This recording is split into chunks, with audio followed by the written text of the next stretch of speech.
ఆ రోజు మురికిపేట స్కూల్లో పిల్లలు నెహ్రూ వర్ధంతి జరుపుతున్నారు. రంగురంగుల తోరణాలతో మురికిపేట కొత్త అందం సంతరించుకుంది. ఇదంతా తనివి తీరా చూస్తున్న రంగారావుకి కళ్ళ వెంట నీరొచ్చింది. ఆడది ఆడది తలుచుకుంటే సాధించలేనిది ఏముంటుంది అనుకున్నారు. ఈ తల్లి నా కళ్ళు తెరిపించింది.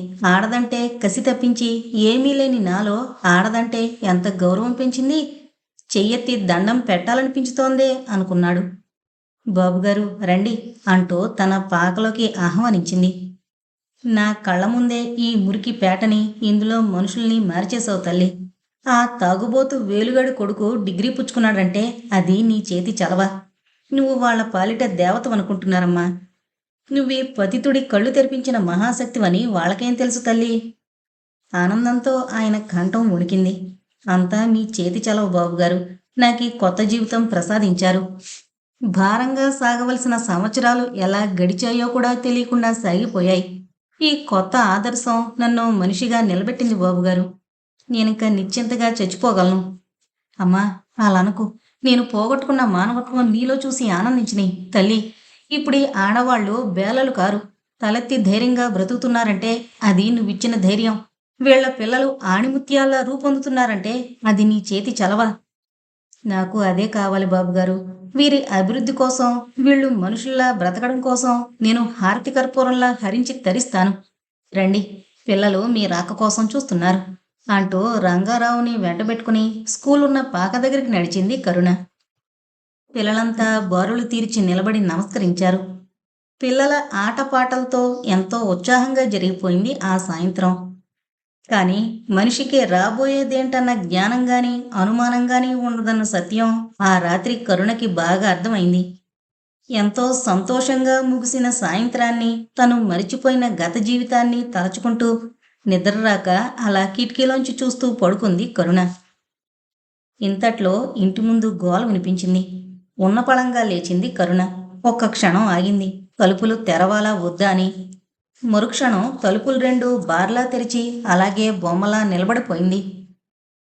ఎవరో 25 మంది మగాళ్ళు చేతుల్లో చేపాటి కర్రలు పట్టుకుని నిలబడ్డారు. కోపంతో మండిపోతున్నాయి వాళ్ల ముఖాలు. ఆ మగాళ్ళని తోసుకుంటూ ఇద్దరు ఆడవాళ్లు ముందుకొచ్చి, మా తల్లి, మా దేవతని కొలిచామే, నువ్వు చెప్పినట్టల్లా చేశామే, ఇదా తల్లి నువ్వు తలపెట్టిన నిర్వాకం అంటూ తల బాదుకుని ఏడవసాగారు. మా కొంపలు ముంచేశావు కదమ్మా. ఏమైంది? ఆతృతతో అడిగింది. ఏమైంది? ఏమైందని చెప్పుకో. కడుపు చించుకుంటే కాళ్ళ మీద పడుతుంది తల్లి. మా కడుపుని చిచ్చు పెట్టావు. ఆడకూతుళ్ళకి అక్షరాలబ్బించావు, బుద్ధులు నేర్పించావు. నా కూతురు సీత పనిలోకెళ్తానంటూ వెళ్ళింది, తిరిగి రాలేదు. ఈరోజే సింహాచలం కూతురు వెళ్ళిపోనది. అది కొంప చేరలేదు. ఏం నువ్వనేది? రత్తమ్మ వెళ్ళిపోయిందా? ఎక్కడికెళ్ళింది? ఏం చెప్పలేదా? ఎక్కడికి వెళ్ళిందని చెప్పను?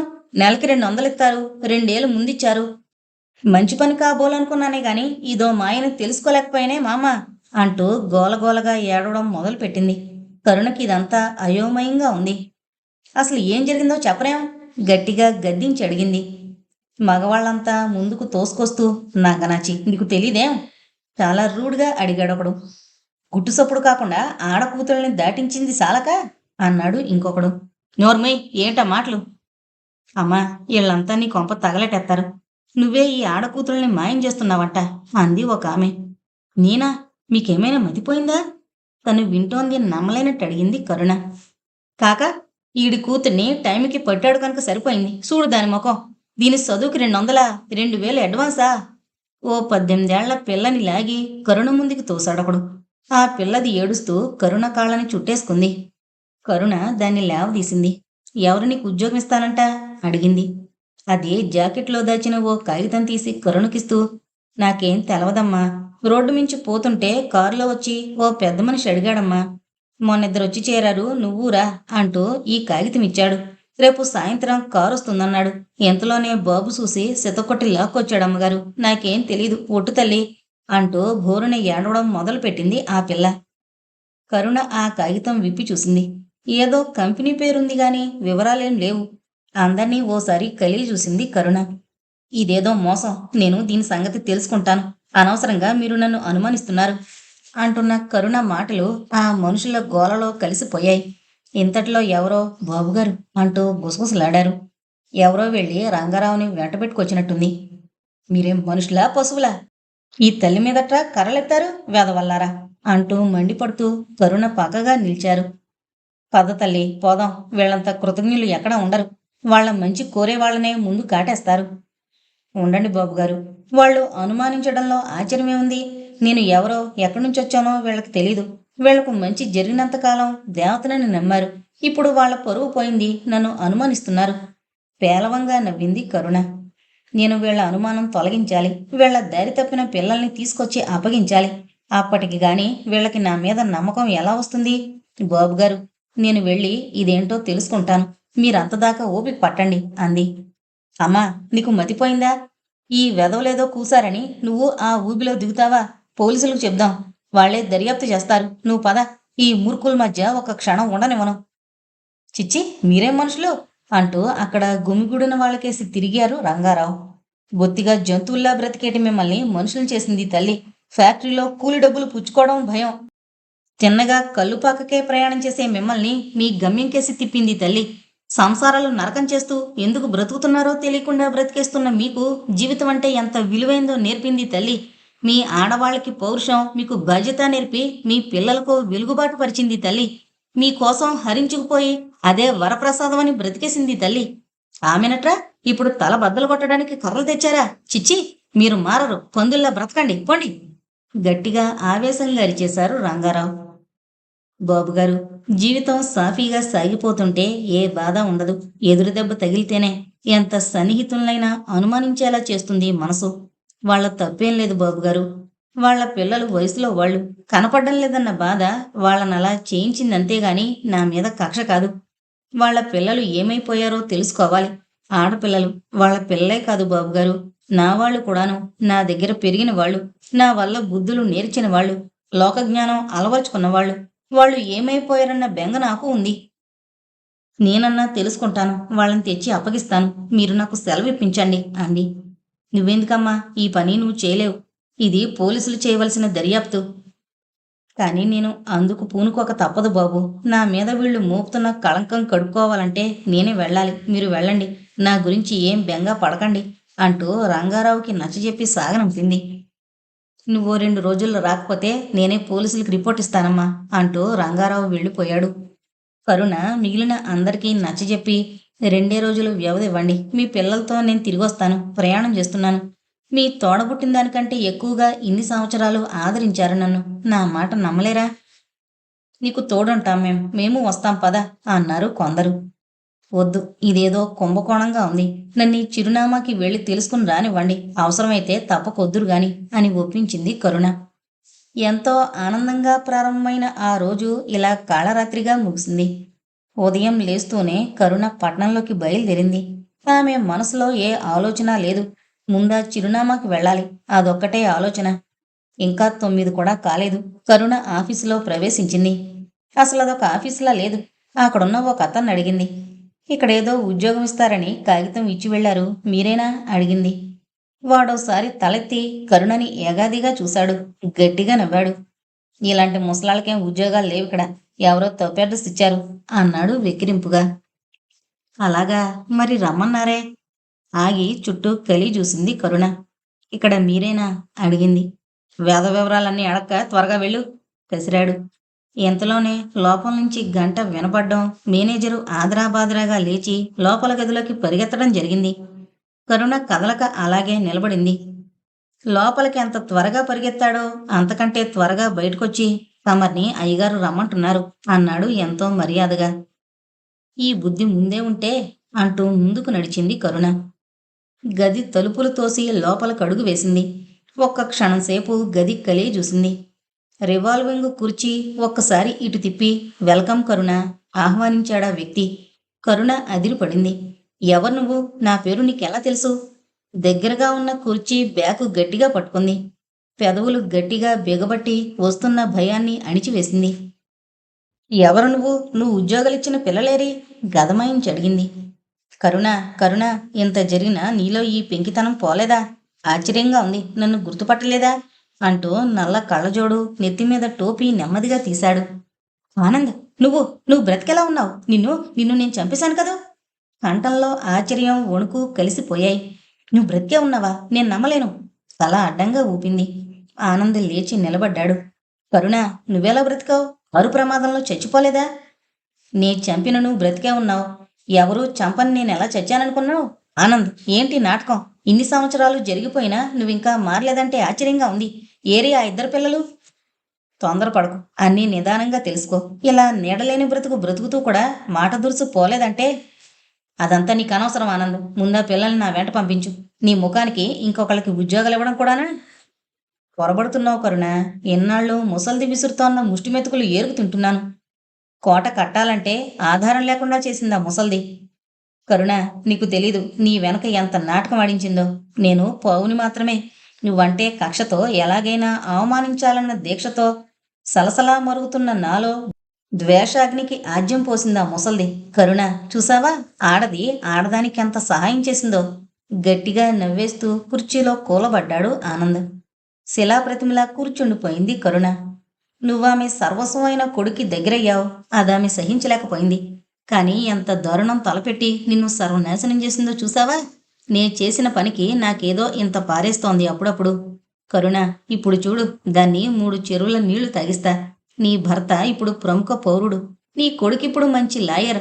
నిన్ను ముందుంచి వాళ్ళ ముఖాలు చూస్తాను, బేరం పెడతాను. కరుణ, నేను అడిగినంత ఇవ్వకపోతే వాళ్ళ పరువు బజార్కెక్కిస్తాను.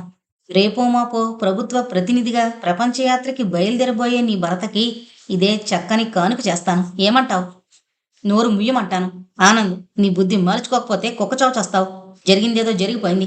ప్రశాంతంగా సాగిపోతోంది నా జీవితం. దానిలో నువ్వు రాయి విసరకు. నా పిల్లల్ని నాకు అప్పగించు. నాకు కుటుంబం లేదు, సంతతి లేదు, నాకెవ్వరూ లేరు, ఎవరు అక్కర్లేదు.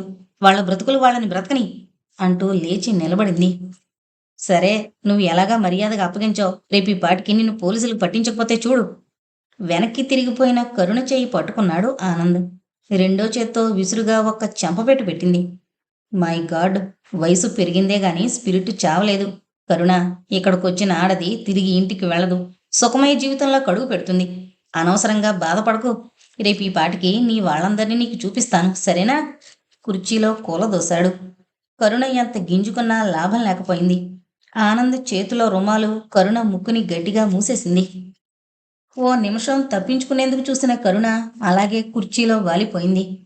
ఆనంద్ విజయోత్సాహంతో నవ్వాడు, ఓ చేత్తో గంట మూగిస్తూనే. ఇక్కడ ఇంకేం పని? బంగారు గుడ్లు పెట్టే బాతు మనని వెతుకుంటూ వచ్చింది. ఈరోజే నేను వెళ్ళాలి. ప్రయాణానికి కారు ఒకటి చూడు, మేనేజర్కి చెప్పాడు. ఆనంద్కిక కాలు నిలవడం లేదు. ఆపాదమస్తకం విషం పాకినట్లు ఉందతనికి.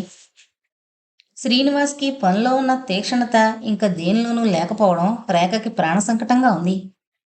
తలంచుకుని తీవ్రంగా ఫైలు స్టడీ చేస్తున్న అతని మీదకి పేపర్ బాల్ విసిరింది లోపల నుంచి. ఏదో పడినట్టయి మెడ మీద చేత్తో రాసి చూసుకున్నాడే గాని తలెత్తలేదు శ్రీనివాస్. ఇటు చూడు అంటూ వచ్చి పక్కన నిలబడింది. అయినా శ్రీనివాస్ తలెత్తి చూడలేదు. మిస్టర్, ఇలా సాయంత్రం పూట కూడా పనిచేస్తే ఆరోగ్యం చెడిపోతుంది అంటూ చేతిలో ఫైలు లాక్కుని మూసేసింది. పద, అలా పార్కుకో సినిమాకో అంటూ శ్రీనివాస్ని బలవంతాన లేవదీసి నుంచోబెట్టింది. వీధిలో కారు దాకా తోసుకెళ్ళింది. రేఖ, ఏంటి జబర్దస్తి? విసుక్కున్నాడు. అబ్జెక్షన్ పెట్టకు, తోసి రాజంటాను. కారు స్టార్ట్ చేసింది. చెప్పు, పార్కులో కాసేపు చల్లగాలికి కూర్చుని మాట్లాడుకుందాం, సరేను అంది. ఏమున్నాయి మాట్లాడడానికి? మన ప్రేమ గురించి, మనకి పుట్టబోయే పిల్లల్ని గురించి. శ్రీను, నీకు మొదట అబ్బాయి కావాలా అమ్మాయి కావాలా?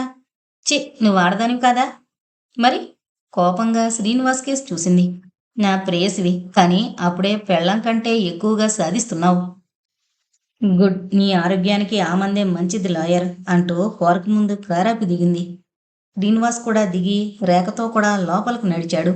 ఇద్దరూ కబుర్లు చెప్పుకుంటూ ఈ లోకం మరిచి కూర్చున్నారు.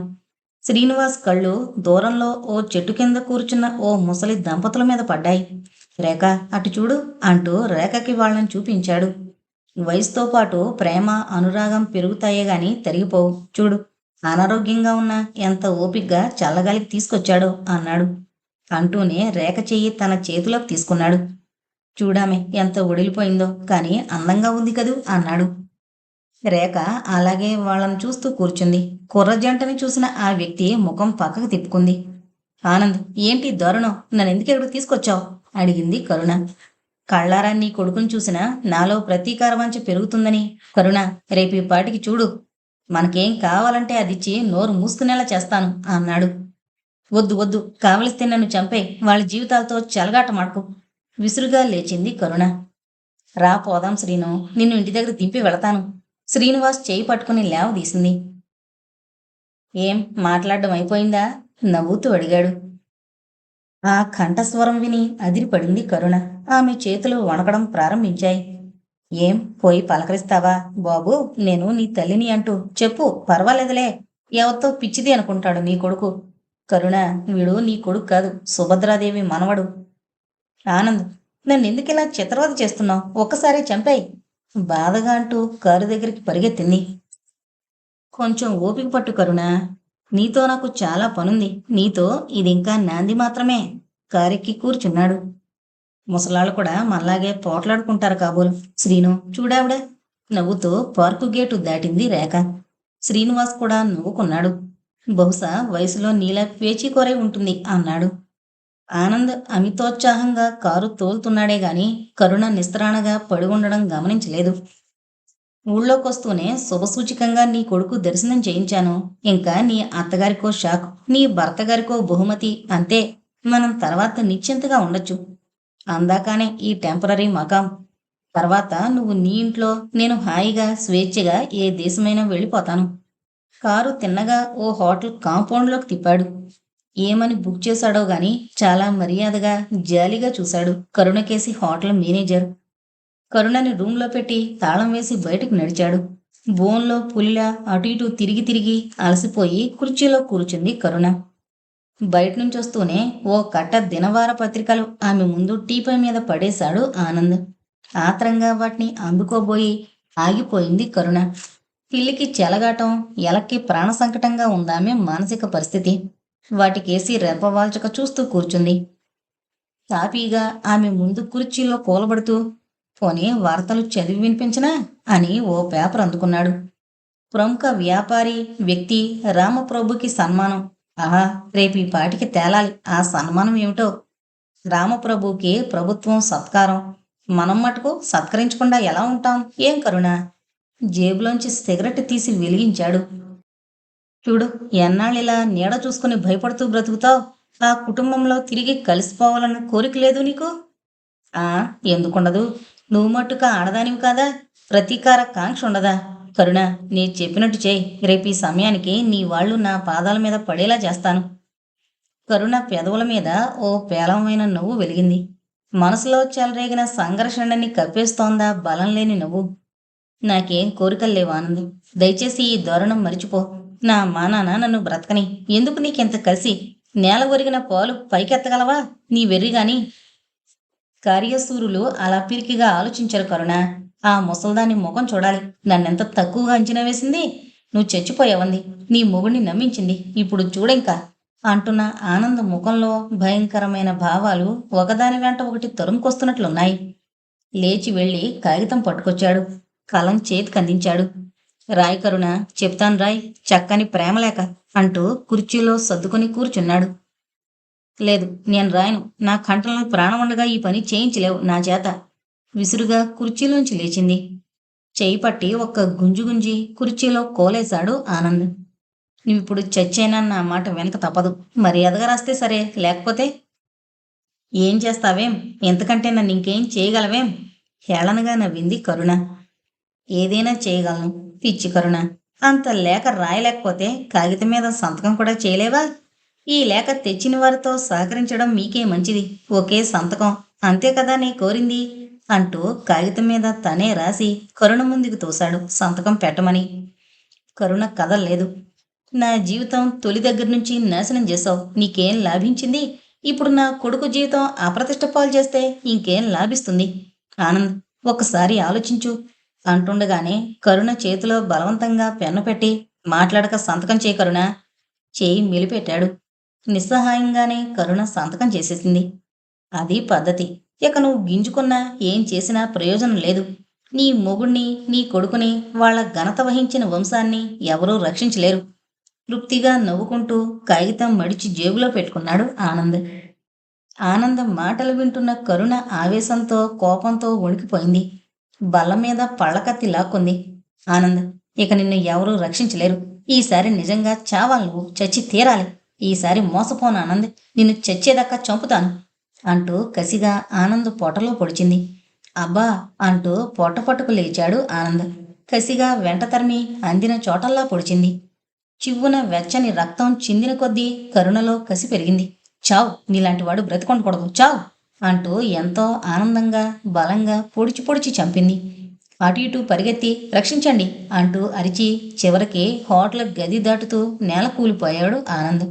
పడిపోయిన అతన్ని పొడుస్తూనే చావు చావు, నువ్వు మనిషివి కావు అంటోంది. జేబులోంచి ఉత్తరం తీసి ముక్కలు చేసి విసిరేసింది. ఒంటి నిండా రక్తం, ముఖం మీదంతా చిందింది. అపర కాళికలా ఆనందంతో మిలమిలా మెరుస్తున్నాయి కరుణ కళ్ళు. నేనే చంపాను, వాడు బ్రతకడానికి వీల్లేదు, నేనే చంపాను అంటూ పిచ్చిగా అరవడం మొదలుపెట్టింది. హోటల్ సర్వర్లు బలవంతాన పట్టుకున్నారు. హోటల్కి ఎంత అప్రతిష్ట అనుకుంటూ మేనేజర్ పోలీసులకి ఫోన్ చేశాడు.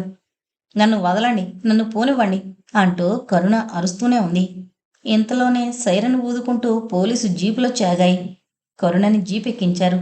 ఎంత దారుణంగా చంపింది, ఇది ఆడదేనా? చెవులు కొరుక్కుంటున్నారు చుట్టూ చేరిన జనం. ఇవేం గమనించే స్థితిలో లేదు కరుణ. ఆమె మనసుని మంచి పని చేశానన్న ప్రశాంతత ఆవరించింది. పోలీసు వారు ముద్దాయిని కోర్టులో హాజరుపరిచారు. కోర్టు జనంతో కిటకిటలాడుతోంది. ఆడది హత్య కేసు అవడంతో జనంలో కుతూహలం ఎక్కువైంది. జడ్జి గారు రావడంతో పబ్లిక్ ప్రాసిక్యూటర్ తమ కేసు వాదనకు నాందిగా కేసు మొదలుపెట్టాడు. అతి గర్వంగా కోర్టు కలిగి చూసిన గవర్నమెంట్ లాయర్ గారికి ఆ జనం చూసి చాలా గర్వం కలిగింది. యువర్ ఆనర్, ఈ ముద్దాయి ఓ అనామిక, పేరు లేదు ఊరు లేదు, వీళ్ళెవరో కాదు, ఈ సంఘానికి పట్టిన చీడ పురుగులు. వీళ్ళని సమూలంగా నాశనం చేస్తే తప్పించి ఆరోగ్యవంతంగా తయారవదు ఈ సొసైటీ. ఈమె నీచమైన వేశ్యావృత్తి చేస్తూ డబ్బు తగాదాల్లో ఇంతటి దారుణమైన హత్య చేసిందని నిరూపించడానికి మాకు ఆధారాలున్నాయి. అంచెలంచెలుగా ఈమె ఎంతటి పతితో భ్రష్టురాలో కోర్టు వారికి నిరూపించి చూపిస్తాం. ఈర్షతో కక్షతో కసిగా హత్య చేయబడిన ఈ హతుడికి ఈమెకి ఎటువంటి నీచ సంబంధం ఉందో మేం నిరూపిస్తాం. అప్పుడిక ఈమె పట్ల దయ చూపవలసిన అవసరం లేదని న్యాయమూర్తులే నిర్ణయించగలరు అని తన స్థలంలోకి వెళ్ళాడు. జడ్జి గారు ముద్దాయి కేసి చూశారు. నీ తరపున వకీలున్నాడా, నువ్వేమైనా చెప్పుకుంటావా అడిగారు. కరుణ తలడ్డంగా తిప్పింది. ముద్దాయి తనే హత్య చేశానని ఒప్పుకుంటోంది, ఇంకా వేరే డిఫెన్స్ దేనికి? గవర్నమెంట్ లాయర్ అడిగాడు. నో, అలా ఎలా కుదురుతుంది? ఆమెకి కోర్టు వారే లాయర్ని పెట్టాలి గాని అంటూ జడ్జి గారు కోర్టు కలిగి చూశారు. అయ్యర్ గారు లేస్తూ, ఈమె తరపున నా జూనియర్ వాదించడానికి సిద్ధంగా ఉన్నాడు యువర్ ఆనర్ అన్నారు. మంచిది, కోర్టు రేపటికి వాయిదా వేస్తున్నా, సిద్ధం కమ్మనని అంటూ జడ్జి గారు లేవడంతో జనం గోలగా లేచారు. పోలీసు వ్యాన్లోకి ఎక్కిస్తున్న కరుణని వింతగా చూడసాగారు. అయ్యర్ వెనక నడుస్తూ శ్రీనివాస్ పదే పదే నుదుట పడుతోన్న చెమటలు తుడుచుకుంటున్నాడు. సార్, ఈ కేసు గెలుస్తానా భయంగా అడిగాడు. గెలుపు ఓటమి కాదోయ్ ప్రధానం, అనుభవం అది ముఖ్యం. గెలుస్తావో నీకు పేరు, ఓడిపోతావో పోయేది ముక్కు ముఖం తెలియని ముద్దైపోతుంది, అనుభవం మిగులుతుంది అంటూ శ్రీనివాస్ భుజం తట్టారు.